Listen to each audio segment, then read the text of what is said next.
So for today's video guys ay maliligo tayo sa umaagos na tubig dito sa barangay San Roque sa Bulusan. So ang pagligo nga pala namin dito ay madalian lamang. Napakaganda ng tubig dito sa Bulusan. Bukod sa malamig ay hindi nauubos ang tubig at giginawin ka talaga sa sobrang lamig. Amazing!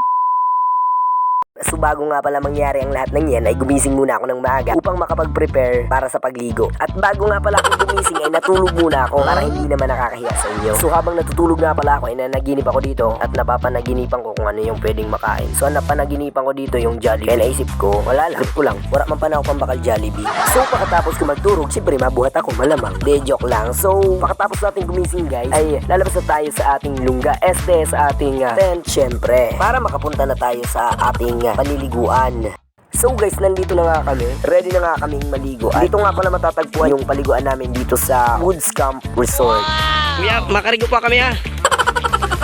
Pakisulod kita guys. Wow, may nano didi. So guys, bukod sa mapipinit ang tubig didi tas masisiram, tas pwede mo inimon, mga magayuno man didi ang mga puno na makahali sa stress mo. Pwede mo imod-imodon, tapos mag-isip-isip ka kung may pag-asa ka pa kaniya. Di joke lang. Shout out to our newest fans. Makarigo kita didi guys, magayon no. Look at that. Welcome to my guys. Wow, nice.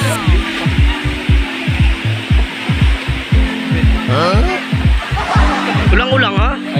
Take 2 kay ulang-ulang si Ikin.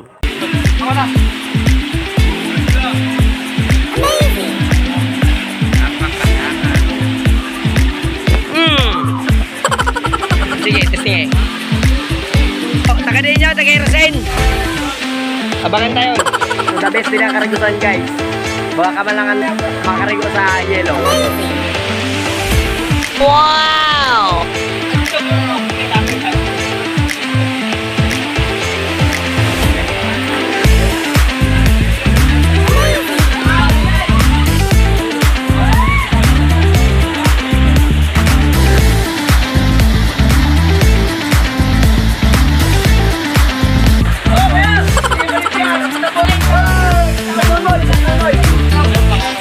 Malamig?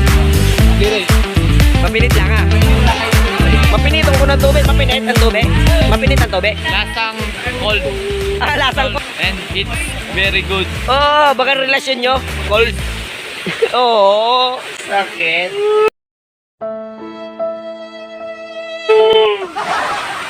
Mga taga din ka mga Rosen? GP kami. Ah, JP Laurel. Ikaw, taga din ka? Taga GP lang. JP Laurel, ikaw? Taga GP ma. JP Laurel. Oy, kamu na doon. Taga din ka?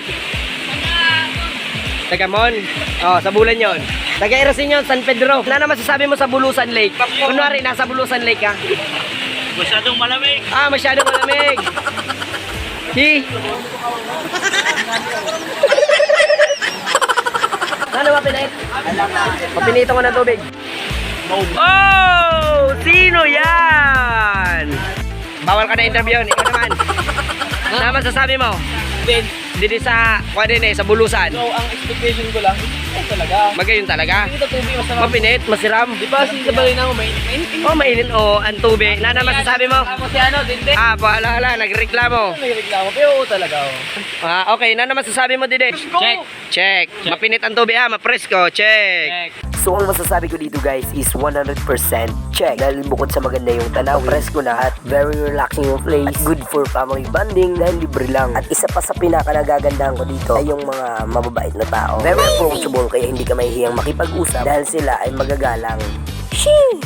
So guys, ganito nga pala yung itsura ng mini falls kapag walang tao. Umaagos na tubig galing sa bukid. Very relaxing at napakaganda. Napakalamig ng tubig at pwede ka magpamasahe sa tubig sa lakas ng hampas sa likod mo. Amazing! Ay siya nga pala guys, nasa baba nga pala to ng Woods Camp Resort. Although hindi sikat, okay na rin kasi walang bayad. Amazing! Shoo!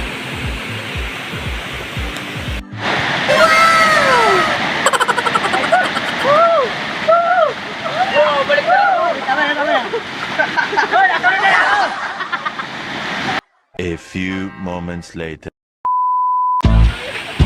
Mauli na. Oruli